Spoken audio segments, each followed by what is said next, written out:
ಎಲ್ರಿಗೂ ನನ್ನ ನಮಸ್ಕಾರಗಳು. ವೇದವಾಸ ವೈಬ್ಸ್ ಚಾನಲ್ಗೆ ಸ್ವಾಗತ ಸುಸ್ವಾಗತ. ಇವತ್ತೇನು ವಿಶೇಷ ಅಂತಂತೀರೇನ್ರಿ? ಆ್ಯಸ್ ಯೂಶುವಲ್ ರೂಟೀನ್ ನೋಡ್ರಿ. ಅರ್ಲಿ ಮಾರ್ನಿಂಗ್ ಹೇಳೋದು ಮತ್ತು ಅದೇ ರೂಟೀನ್. ಮುಂಜಾನೆ ಮಾತು, ರಂಗೋಲಿ, ವಾಕಿಂಗ್. ನೀವು ಎಲ್ಲ ವಾಕಿಂಗ್ ಸ್ಟಾರ್ಟ್ ಮಾಡಿರಿ ಅಂತ ಅಂದ್ಕೊಂಡಿನಿ. ಒಂದು ಹಾಫ್ ಆನ್ ಅವರ್ ಭಾಳ ಹೊತ್ತು ಹೋಗಂಗಿಲ್ಲ ರೀ. ಯಾಕಂದ್ರೆ ಮುಂದೆ ಮತ್ತು ಸ್ಕೂಲ್ ಭಾಳ ಮಂದಿ ಒಂದಿಷ್ಟು ಪ್ರಶ್ನೆ ಹಾಕಿರ್ತೀರಿ, ನಿಮ್ಮ ಸ್ಕೂಲ್ ಸೂಟಿ ಆಗಿಲ್ಲ ಅಂತ. ನಮ್ಮ ಸ್ಕೂಲ್ ಸೂಟಿ ಇರಂಗೇ ಇಲ್ರಿ, ನಾವು ಹೋಗಲೇಬೇಕು. ಮತ್ತು ಸಮರ್ ಕ್ಯಾಂಪ್ ಅವು ಇವು ಇರ್ತಾವೆ. ಹಾಲಿಡೇಸ್ ಅಂದರೂ ಇರಂಗಿಲ್ಲ. ಸ್ಕೂಲು ಪೋರ್ಷನ್ ಇರಂಗಿಲ್ಲ ಅಷ್ಟೇ, ಇದು ಬೇರೆ ಪೋರ್ಷನ್ ಸಮರ್ ಕ್ಯಾಂಪದ್ದು ಇರ್ತದೆ. ಆ ಥರ ಇರ್ತದೆ. ಆ್ಯಸ್ ಇಟ್ ಈಸ್ 12 ತಿಂಗಳು ನಮ್ಮದು ಸೇಮ್ ರೂಟೀನ ಇರ್ತದೆ ನೋಡ್ರಿ. ಹಂಗೆ ನಡು ಒಂದೊಂದು ದಿವಸ ಏನು ಸೂಟಿ ಬಂದಿರ್ತಾವೆ ಅವೇ ನಮಗೆ ಬೋನಸ್ ಇದ್ದಂಗೆ ರೀ. ಅದಕ್ಕೆ ಅವನು ಒಂಚೂರು ಅವತ್ತಿನ ದಿವಸ ಲೇಜಿಯಾಗಿ ವರ್ಕ್ ಮಾಡ್ತಿರ್ತೀವಿ. ನೋಡಿರಿ ನೀವು, ಅದನ್ನು ಕೂಡ ನಾನು ಅಪ್ಲೋಡ್ ಮಾಡಿರ್ತೀನಿ. ಈಗ ನೋಡ್ರಿ, ಮುಂಜಾನೆಯ ಮಾತು ಹೇಳ್ತಾ ಮುಂಜಾನೆಯ ರಂಗೋಲಿಯನ್ನು ಹಾಕೊಂಡ್ರಿ. ಬದುಕಿನ ಸೋಲನ್ನು ಸಂಭ್ರಮವಾಗಿಸುವ ಜಾಣತನ. ಎಷ್ಟು ಅರ್ಥಪೂರ್ಣ ಆದ ಖರೇನಿದು. ಬದುಕಿನ ಸೋಲನ್ನು ಸಂಭ್ರಮವಾಗಿಸುವ ಜಾಣತನ. ಬದುಕು ಯಾವಾಗಲೂ ನಾವು ಅಂದುಕೊಂಡಂತೆಯೇ ಸಾಗುವುದಿಲ್ಲ. ಒಮ್ಮೊಮ್ಮೆ ಹಾಲು ಸಕ್ಕರೆ ಬೆರೆತ ಪಾಯಸದಂತೆ ಸಿಹಿಯಾಗಿದ್ದರೆ, ಮಗದೊಮ್ಮೆ ಯಾರೋ ಅನಿರೀಕ್ಷಿತವಾಗಿ ಹುಳಿ ಹಿಂಡಿದಂತೆ ಕಹಿಯಾಗಿರುತ್ತದೆ. ನಂಬಿದವರು ಕೈಕೊಟ್ಟಾಗ, ಅಂದುಕೊಂಡ ಕೆಲಸ ಕೈಗೂಡದಿದ್ದಾಗ, ಅಥವಾ ಸಂದರ್ಭಗಳು ನಮಗೆ ಎದುರಾದಾಗ ಬದುಕು ಒಡೆದ ಹಾಲಿನಂತೆ ಭಾಸವಾಗುವುದು ಸಹಜ. ಆದರೆ ನಿಜವಾದ ಬದುಕು ಆರಂಭವಾಗುವುದೇ ಅಲ್ಲಿಂದ. ಯಾಕಂದ್ರೆ ಹಾಲು ಒಡೆದ ತಕ್ಷಣ ಅದನ್ನು ಚೆಲ್ಲುವುದು ಸುಲಭ. ಆದರೆ ಬುದ್ಧಿವಂತರು ಆ ಒಡೆದ ಹಾಲಿನಿಂದಲೇ ಪನೀರ್ ಸಿದ್ಧಪಡಿಸುತ್ತಾರೆ. ಹಾಗೆ ಜೀವನದಲ್ಲಿ ಸೋಲು ಅಥವಾ ಅವಮಾನ ಎದುರಾದಾಗ ಕುಸಿದುಕೊಳ್ಳುವ ಬದಲು ಆ ಸಂದರ್ಭವನ್ನು ಹೊಸ ಹಾದಿಯನ್ನಾಗಿ ಮಾಡ್ಕೋಬೇಕು. ಇದು ಏನಾಗ್ತದೆ ಅಂತಂದ್ರೆ, ನಾವು ಯಾವಾಗಲೂ ಪಾಸಿಟಿವ್ ಆಗಿರಲಿಕ್ಕೆ, ಆರೋಗ್ಯದಿಂದ ಮತ್ತು ಮನಸ್ಸಿನಿಂದ ನಮ್ಮನ್ನು ನಾವೇ. ಈಗ ಇನ್ನೊಂದೇನ್ರಿ, ಕೆಲವು ಸಂದರ್ಭದೊಳಗೆ ಬೇರೆಯವರು ಹೇಳಿದ ಮಾತು ಖುಷಿ ಕೊಡ್ತದೆ. ಕೆಲವು ಸಂದರ್ಭದೊಳಗೆ, ಬಹಳಷ್ಟು ಸಂದರ್ಭದೊಳಗೆ ನಾವು ಏನು ನಮಗೆ ಸಮಾಧಾನ ಮಾಡ್ಕೋತೀವಲ್ಲ, ಅದು ನಮಗೆ ಗೊತ್ತಿರಲಾರ್ದೇ ನಮ್ಮನ್ನು ಸ್ಟ್ರಾಂಗ್ ಮಾಡಿರ್ತದೆ. ಹೌದಿಲ್ರಿ? ನೋಡ್ರಿ, ಇವತ್ತಿನ ಮುಂಜಾನೆ ಮಾತು ಬಹಳ ಅಂದ್ರೆ ಬಹಳ ಚಂದ ಅನ್ನಿಸ್ತು. ನನಗಂತೂ ಖುಷಿಯನ್ನು ಕೊಡ್ತು ಇವತ್ತಿನ ಮುಂಜಾನೆ ಮಾತು. ಅದ್ರ ಜೊತೆಗೆ ಮುಂಜಾನೆಯ ವಾತಾವರಣ, ಅದ್ರ ಜೊತೆಗೆ ರಂಗೋಲಿ ಹೆಂಗಾಗ್ಯದ ಅಂಥೇಳಿ ಕಮೆಂಟ್ ಮಾಡಿ ತಿಳಿಸೋದು ಮರಿಬೇಡ್ರಿ. ನಮ್ಮ ಬಿಜಾಪುರ್ನಾಗಂತೂ ಹೇಳ್ತೀನಿ ರೀ ನಿಮ್ಮ ಮುಂದೆ, ಬಿಸಿಲ ಅದ ರೀ ಈ ವರ್ಷ. ಸ್ಪೆಷಲಿ ಏನು ನಾವೇ ವೀಕ್ ಆಗಿವೆ ಅಂತ ಬಿಸಿಲು ಬಹಳ ಅನ್ನಿಸ್ಲಿಗತ್ತದೋ ಏನ, ಅಥವಾ ಈ ವರ್ಷನೇ ಸಿಕ್ಕಾಪಟ್ಟೆ ಬಿಸಿಲು ಅದನೋ ಅಂತೇಳಿ ಕನ್ಫ್ಯೂಷನ್ ಆಗ್ಲಿಗತ್ತದ. ಭಾಳ ಅಂದ್ರೆ ಭಾಳ ಅದ ರೀ. ಇನ್ನು ಮೇ ಮಂತ್ ಹೆಂಗೋ, ಇನ್ನು ಏಪ್ರಿಲ್ ಲಾಸ್ಟ್ ವೀಕ್ ಹೆಂಗೋ ಅಂತ ಅನ್ನಿಸ್ತದ. ಸಿಕ್ಕಾಪಟ್ಟೆ ಬಿಸಿಲು. ಮತ್ತು ಏನೇ ಹೊರಗೆ ಕೆಲಸ ಇದ್ದರೂ 11 ಗಂಟೆ ಒಳಗೆ ನಾವು ಮುಗಿಸ್ಕೊಂಡು ಬಿಡಬೇಕು, ಮುಗಿಸ್ಕೊಂಡು ಮನೆ ಒಳಗೆ ಬರಬೇಕು. ಆದರೆ ಇದು ನಮಗೆ ಸಾಧ್ಯ ಇಲ್ಲ ನೋಡ್ರಿ. ನಾವು ಮುಂಜಾನೆ ಹೋಗಲೇಬೇಕು ಮತ್ತು ಮಧ್ಯಾಹ್ನ ಮಟ ಮಧ್ಯಾಹ್ನದಾಗ ವಾಪಸ್ ಮನೆಗೆ ಬರಬೇಕು. ಮನೆಗೆ ಬಂದ್ರೆ ಉಸ್ಸಪ್ಪ ಅನ್ಕೋತೆ ಬರೋದು ನೋಡ್ರಿ. ಈ ಬಿಸಿಲಿಗೆ ತಕ್ಕದಾದ ಆರೋಗ್ಯಕ್ಕೆ ಒಂಚೂರು ಬೇಕಾದಂಥ ಒಂದು ರೆಸಿಪಿ ಮಾಡ್ಲಿಕ್ಕತ್ತೀನಿ ರೀ. ಅದು ನಿಮಗೆಲ್ಲ ಇಷ್ಟ ಆಗ್ತದ ಅಂತ ಅಂದ್ಕೊಂಡೀನಿ.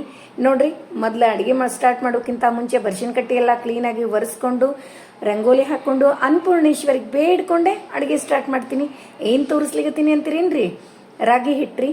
ಇದನ್ನು ನಿನ್ನೆ ಪತಂಜಲಿ ಹೋಗಿದ್ವಿ, ರಾಯರ ಮಠಕ್ಕೆ ಹೋಗಿ ಬರಬೇಕಾದ್ರೆ ಅಲ್ಲಿ ನೋಡಿದೆ ಪಾಕೆಟ್. ನಮ್ಮ ಮನೆಯೊಳಗೂ ಹಾಕ್ಸಿರ್ತೀನಿ, ಸ್ವಲ್ಪ ಕಡಿಮೆ ಅದ ಈಗ. ಅದಕ್ಕೆ ಹೆಂಗೂ ಮತ್ತೆ ಹಾಕಿಸ್ಬೇಕಾಗ್ಯದ. ಅಲ್ಲಿವರೆಗೆ ಒಂದು ಪಾಕೆಟ್ ಬೇಕು ಅಂತ ತಿಳ್ಕೊಂಡು ರಾಗಿ ಹಿಟ್ಟು ತೊಗೊಂಡು ಬಂದೀನಿ. ಒಂದು ಸೈಡ ಹೆಸರಿಟ್ಟಿನಿ, ಇನ್ನೊಂದು ಸೈಡ ಪಲ್ಯಕ್ಕೆ ಒಗ್ಗರಣೆ ಹಾಕ್ಲಿಕತ್ತೀನಿ.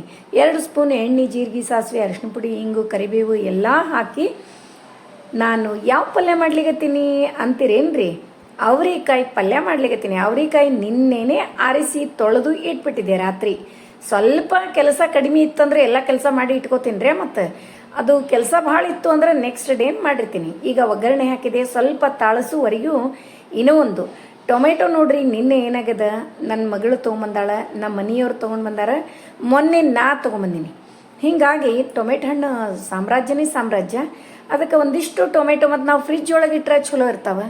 ನಾವು ಫ್ರಿಜ್ ಯೂಸ್ ಮಾಡಂಗಿಲ್ಲ, ನಿಮಗೆಲ್ಲ ಗುರ್ತಿ ಅದ, ಹೇಳಬೇಕಾಗ್ತದೆ ನಾನು.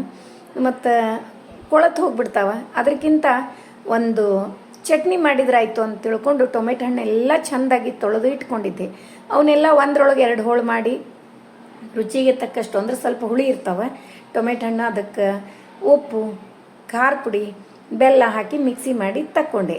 ಈಗ 2 ಸ್ಪೂನ್ ಎಣ್ಣೆ, ಜೀರಿಗೆ, ಸಾಸಿವೆ, ಅರಿಶಿನ ಪುಡಿ, ಹಿಂಗು, ಕರಿಬೇವು ಎಲ್ಲ ಹಾಕಿ ಅದರೊಳಗೆ ನಾ ಮಿಕ್ಸಿ ಮಾಡಿ ಇಟ್ಕೊಂಡ ಟೊಮೆಟೊ ಹಣ್ಣು ಹಾಕಿಬಿಡ್ತೀನಿ ನೋಡ್ರಿ. ಹಾಕಿ ಇದ್ರೊಳಗೆ ಬರೀ ಮಸಾಲೆ ಪುಡಿ ಅಷ್ಟ ಹಾಕಿದ್ರೆ ಮತ್ತೇನರ ಹಾಕೋದಿದ್ರು ಒಂಚೂರು ನೋಡಿ ಕೊತ್ತಂಬರಿ ಎಲ್ಲ ಹಾಕ್ಬೇಕಂದ್ರೆ ಹಾಕ್ಬೋದು. ಈಗ ಈ ನೀರು ಏನದಲ್ಲ ಇದನ್ನು ಚಟ್ನಿಗೆ ಹಾಕಂಗಿಲ್ರಿ, ನಾನು ಪಲ್ಯ ಏನು ಮಾಡ್ಲಿಕ್ಕೆ ತಿನ್ನಲ್ಲ, ಅವರೆಕಾಯಿ ಪಲ್ಯ, ಆ ಪಲ್ಯಕ್ಕೆ ಹಾಕ್ತೀನಿ. ಟೊಮೆಟೊ ಹಣ್ಣಿಂದು ನೀರೇನು ಇದಕ್ಕೆ ಮಿಕ್ಸಿಗೆ ಹತ್ಕೊಂಡಿತ್ತಲ್ಲ ಅದನ್ನು ಅದರೊಳಗೆ ಶೇಂಗಾ ಪುಡಿ, ರುಚಿಗೆ ತಕ್ಕಷ್ಟು ಉಪ್ಪು, ಖಾರ, ಮಸಾಲೆ ಪುಡಿ ಹಾಕಿ ಒಂದು 2 ಕುದಿಸಿ ಬಿಟ್ರೆ ಮಸ್ತ್ ಟೇಸ್ಟಿಯಾದ ಅವರೆಕಾಯಿ ಪಲ್ಯ ರೆಡಿ ಆಗ್ತದೆ.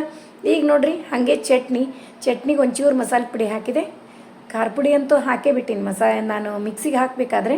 ಈಗ ಬರೀ ಮಸಾಲೆ ಪುಡಿ ಹಾಕಿ ಕುದಿಲಿಕ್ಕೆ ಇಟ್ಟಿನಿ. ಹಾಗೆ ಒಂಚೂರು ಕೊತ್ತಂಬರಿ ಪಲ್ಯಕ್ಕೆ ಹಾಕಿ ಈ ಕಡೆ ಪಲ್ಯ ಈ ಕಡೆ ಚಟ್ನಿ ಎರಡೂ ಚೆಂದಾಗಿ ಕುದೀತಿರ್ತಾವ.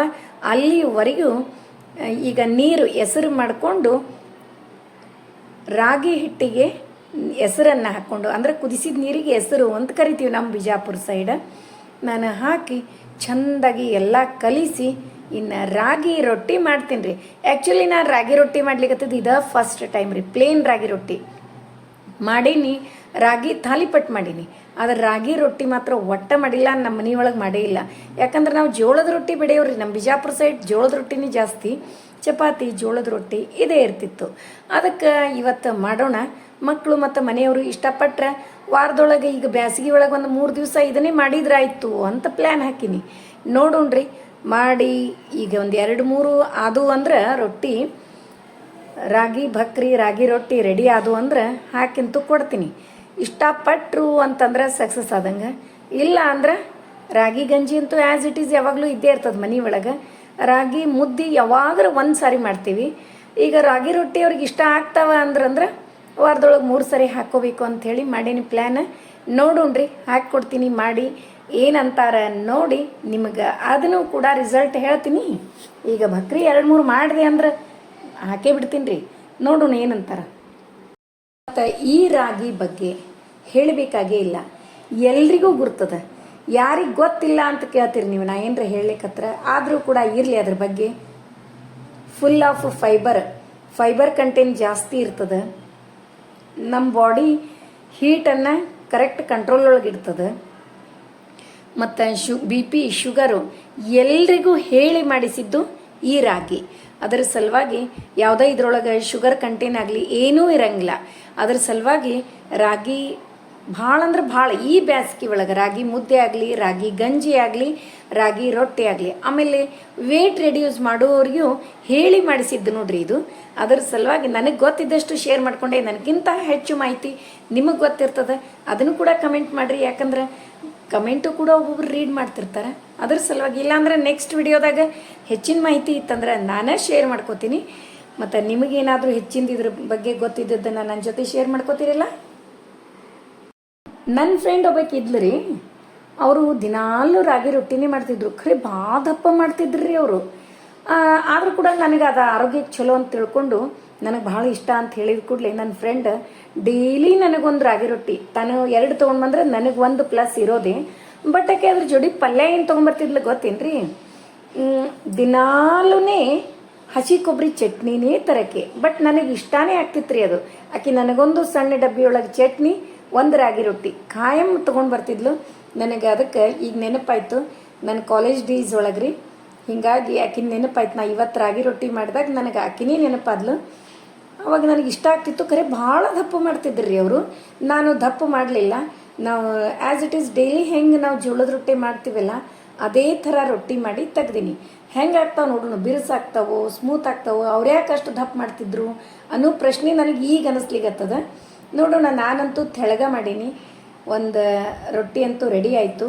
ಈಗ ಇದಕ್ಕೇನದ ತುಪ್ಪ ಹಾಕಿ ಮತ್ತು ಟೊಮೆಟೊ ಚಟ್ನಿನೂ ರೆಡಿ ಆಗ್ಯದ, ಪಲ್ಯನೂ ರೆಡಿ ಆಗಿದೆ. 2 ಹಾಕಿ ಒಂಚೂರು ತುಪ್ಪ ಹಾಕಿ 1-2 ಸ್ಪೂನ್ನಷ್ಟು ಅಥವಾ ಒಂದು ಸ್ಪೂನ್. ನಮ್ಮ ಮನೆ ಒಳಗೆ ತುಪ್ಪಕ್ಕೆ ಭಾಳ ಕೈ ಮುಂದ್ರಿ. ಅದಕ್ಕೆ ನೋಡ್ರಿ ಹಾಕಿ ಕೊಡ್ತೀನಿ, ಏನಂತಾರ ಅಂತ ನೋಡೋಣಂತ. ಹಂಗೆ ನೀವು ಕೂಡ 1 ಬೈಟ್ ಟೇಸ್ಟ್ ನೋಡಿ ಹೆಂಗಾಗ್ಯದ ಅಂತೇಳಿ ಕಮೆಂಟ್ ಮಾಡಿ ತಿಳಿಸೋದು ಮರಿಬೇಡ್ರಿ. ಇವತ್ತಿನ ರಾಗಿ ರೊಟ್ಟಿ ರಾಗಿ ಭಕ್ರಿ ವಿಡಿಯೋ ಎಲ್ರಿಗೂ ಇಷ್ಟ ಆಯಿತು ಅಂತ ಅನ್ಕೋತೀನಿ. ನಮ್ಮ ವಿಡಿಯೋಗಳು ನಿಮಗೆ ಇಷ್ಟ ಆದರೆ ಲೈಕ್ ಮಾಡಿರಿ, ಶೇರ್ ಮಾಡಿರಿ. ಹೊಸದಾಗಿ ನೋಡ್ಲಿಕ್ಕತ್ತವ್ರು ನಮ್ಮ ವಿಡಿಯೋಸ್ ಇಷ್ಟ ಆದರೆ ಬಿಡ್ಲಿಕ್ಕೆ ಹೋಗಬೇಡ್ರಿ. ಲೈಕ್ ಮಾಡಿ, ಸಬ್ಸ್ಕ್ರೈಬ್ ಮಾಡಿರಿ. ಹಂಗೆ ಫ್ರೆಂಡ್ಸ್ ಆ್ಯಂಡ್ ರಿಲೇಟಿವ್ಸಿಗೆಲ್ಲ ಶೇರ್ ಮಾಡ್ತಿರಲ್ಲ. ಮತ್ತು ಇನ್ನೊಂದು ಹೇಳಬೇಕಾಗಿತ್ತು ನನ್ನ ಅನುಭವದ್ದು.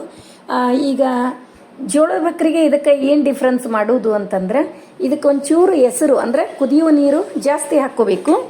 ಅದಕ್ಕೊಂಚೂರು ನಾವು ಕಡಿಮೆ ಹಾಕ್ಕೊಂಡಿರ್ತೀವಿ. ಆ್ಯಸ್ ಇಟ್ ಈಸ್ ಸೇಮ್ ರೀ, ಮತ್ತೇನೂ ಇಲ್ಲ. ಅದು ಇದು ಸೇಮೇ. ಮತ್ತು ಭಕ್ರಿ ಮಾಡೋದ್ರೊಳಗೂ ನನಗೂ ಏನೂ ಡಿಫ್ರೆನ್ಸ್ ಅನ್ನಿಸ್ಲಿಲ್ಲ. ನೀವು ಕೂಡ ಭಕ್ರಿ ಮಾಡ್ತೀರೇನು ಮಾಡಲಾರ್ದವ್ರು ಒಂದು ಸರಿ ಟ್ರೈ ಮಾಡಿ ಕಮೆಂಟ್ ಮಾಡ್ತಿರಲ್ಲ. ಯಾಕಂದರೆ ಇದು ಆರೋಗ್ಯಕ್ಕೆ ಒಳ್ಳೆಯದು ಅಂತ ತಿಳ್ಕೊಂಡು ಹಂಗೆ ಹಗಲೆಲ್ಲ ಹೇಳ್ತಿರ್ತೀನಿ. ತಪ್ಪು ತಿಳ್ಕೊಳ್ಳಿಕ್ಕೆ ಹೋಗಬೇಡ್ರಿ. ಮತ್ತೆ ಮುಂದಿನ ವಿಡಿಯೋದಲ್ಲಿ ಸಿಗೋಣ. ಧನ್ಯವಾದಗಳು.